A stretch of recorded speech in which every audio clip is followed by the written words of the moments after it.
प्रदेश में पिछड़ा वर्ग के आरक्षण हेतु क्रीमी लेयर मानदंड को लेकर सरकार बार बार असंवैधानिक अधिसूचनाएं जारी कर पिछड़ा वर्ग के अधिकारों पर डाका डालने का काम कर रही है, जिसके कारण प्रदेश के पिछड़ा वर्ग में आक्रोश बढ़ता जा रहा है, जो आने वाले समय में एक आंदोलन का रूप ले सकता है, जिसका खामियाजा सरकार को भुगतना पड़ सकता है। ये बात पिछड़ा वर्ग कल्याण महासभा हरियाणा के प्रदेश अध्यक्ष प्रोफेसर आर.सी. लिम्बा ने हिसार की विश्वकर्मा धर्मशाला में आयोजित प्रदेश स्तरीय बैठक को संबोधित करने के बाद पत्रकारों से बातचीत करते हुए कही। प्रदेश अध्यक्ष प्रोफेसर लिम्बा ने बताया कि 1992 के सुप्रीम कोर्ट के 9 जजों की संवैधानिक बेंच ने इंदिरा साहनी बनाम भारत सरकार के फैसले में स्पष्ट किया है कि आरक्षण का आधार सामाजिक और शैक्षणिक पिछड़ापन है, न कि केवल आर्थिक पिछड़ापन। मगर हरियाणा सरकार ने 2016 में और 2018 की एक अधिसूचना जारी करके क्रीमी लेयर मानदंड का आधार केवल आर्थिक आधार कर दिया है। यह स्वीकार्य नहीं है। सरकार यदि पिछड़ा वर्ग की मांग नहीं मानती है तो आगे बड़ा आंदोलन किया जाएगा। आज हमारा जो मुख्य मुद्दा है कि इस भाजपा की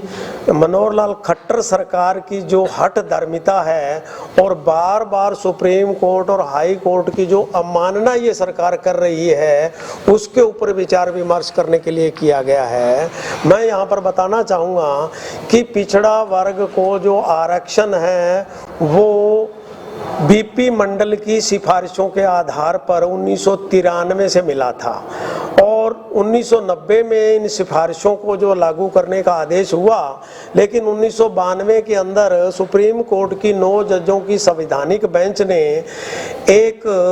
इंदिरा साहनी बनाम भारत सरकार नाम से फैसला किया और उस फैसले में ये क्लियर किया कि जो आरक्षण का आधार है वो सामाजिक और शैक्षणिक पिछड़ापन है, ना कि केवल आर्थिक पिछड़ापन है।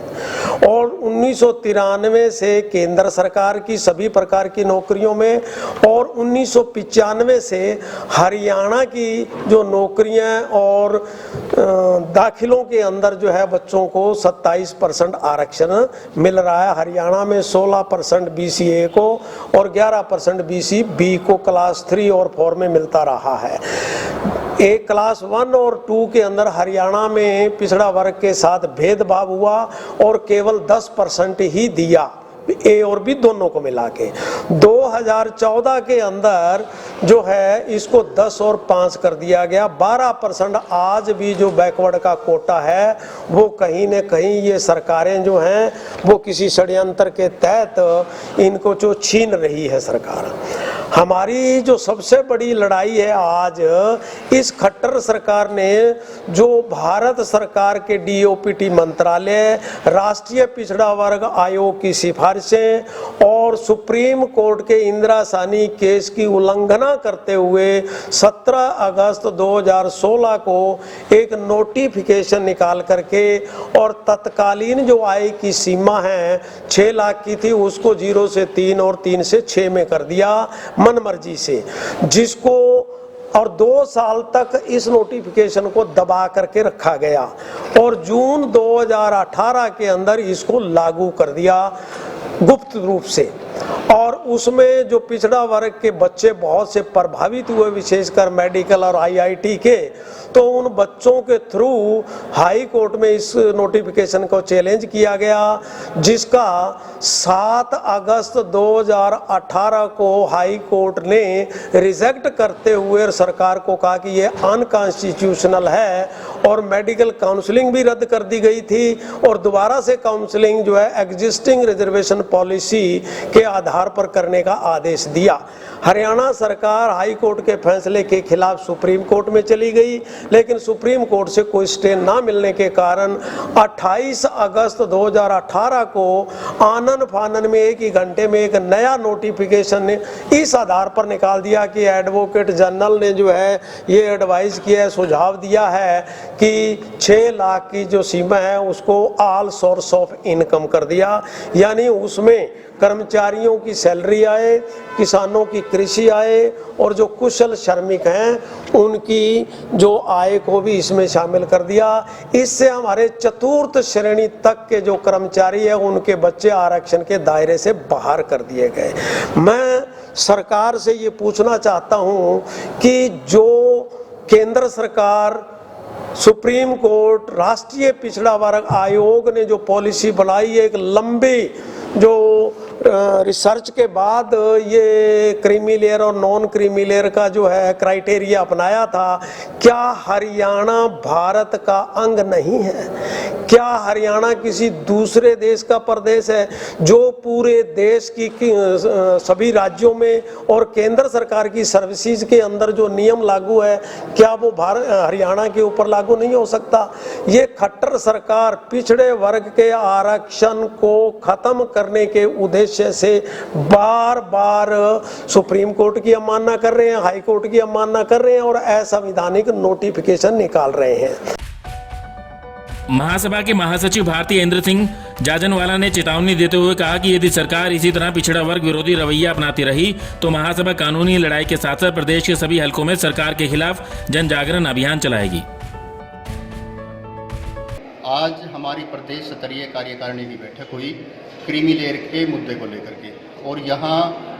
पूरे प्रदेश से प्रत्येक डिस्ट्रिक्ट से जो पदाधिकारी हैं वो सभी उपस्थित रहे, और आगे की रणनीति तैयार ये की जा रही है, यदि सरकार क्रीमी लेयर के नोटिफिकेशन की अधिसूचना को तुरंत रद्द न करके 17 नवंबर 2021 वाले को और इंदिरा साहनी केस के अनुसार 1993 के अनुसार लागू नहीं करती है पिछड़ा वर्ग के लिए, तो जल्द ही जन जागरण अभियान के तहत प्रत्येक हलके में महासभा जाएगी और भाजपा सरकार के खिलाफ वोट डालने की अपील करेगी और इनके खिलाफ जन जागरण करेगी। से आए हैं और हलका भी प्रत्येक हलके से भी आए हैं, ऐसा कोई हलका या कोई डिस्ट्रिक्ट ऐसा नहीं है जहां से नहीं आए हैं। सारे के सारे जो पदाधिकारी हम जल्द ही कोरोना काल को ध्यान में रखते हुए हम जल्दी चलाएंगे। इस मौके पर महासभा के संरक्षक शांता कुमार आर्य ने भी कहा कि सरकार पिछड़ा वर्ग के अधिकारों का हनन करने का कार्य कर रही है, जो किसी भी रूप में सहन नहीं किया जाएगा। कि जब सारे हिंदुस्तान में Indira Sahni versus central government का 1992 के अनुसार क्रीमी लेयर का और केंद्रीय सरकार का 1993 के नोटिफिकेशन के अनुसार जब पूरे देश में जिस सिस्टम से लागू है, खट्टर सरकार ने, भाजपा सरकार ने ये अलग लाइन जो पाड़ी है, ये समाज को भी गुमराह कर रहा है और बैकवर्ड के अधिकारों का एक तरह से बहुत बुरी तरह से हनन करके हमें जो धोखे में डाला जा रहा है और समाज को भी गलत रिपोर्ट देते हैं। जैसे बताया था कि इवन असेंबली में खट्टर ने यह कहा कि 2016 का ही कैंसिल हुआ है, 2018 का भी हुआ था और वहाँ शर्मसार होना पड़ा एडवोकेट जनरल को हाई कोर्ट में। अब मैं इन बातों को कहता हूँ कि हम बैकवर्ड क्लास के लोग पूर्ण रूप से जाग चुके हैं और पूर्ण रूप से जन जागरण अभियान चला रहे हैं और हम इस सरकार को ये बता देंगे कि हम जो आरक्षण मांग रहे हैं ये हम गलत नहीं मांग रहे। अंतिम आदमी क्लास 4 से अलावा कौन सा होगा? और इसके अंदर 1992-93 के मुताबिक तो क्लास 1 जो डायरेक्ट भर्ती हुआ है वो, और जो before the age of 40 years class 1 promote हो गया है वो, या दोनों में आप भी कर्मचारी डायरेक्ट क्लास 2 भर्ती हुए हैं। Only this type of employees creamy layer में आते हैं। लेकिन खट्टर गवर्नमेंट ने तो सारे कर्मचारियों को ही क्लास 4 तक को लपेट दिया और बड़ा भारी कुठाराघात किया जा रहा है। अब हम आगे इस खट्टर गवर्नमेंट के जो नोटिफिकेशन है और जो गलत तरह से गुमराह करते हैं समाज को, उनका समाज में जन जागरण करके, और हमारे हरियाणा में 45% बैकवर्ड क्लास के आदमी हैं, हम जन जागरण में लगे हुए हैं और आगे लगे रहेंगे। हम सामाजिक जन जागरण यात्रा निकालेंगे, हम डिफरेंट गोष्ठियों के माध्यम से, ब्लॉक लेवल से, डिस्ट्रिक्ट लेवल से समाज को अपने अधिकारों के प्रति जागरूक करके, राष्ट्रीय हित के दायरे में रह करके, कानून के दायरे में रह करके, शांतिपूर्वक ढंग से रह करके, किसी को नुकसान ना पहुंचा करके हम अधिकारों के प्रति इतना सजग रहेंगे। और इस गवर्नमेंट को जैसा कि पहले बताया गया है कि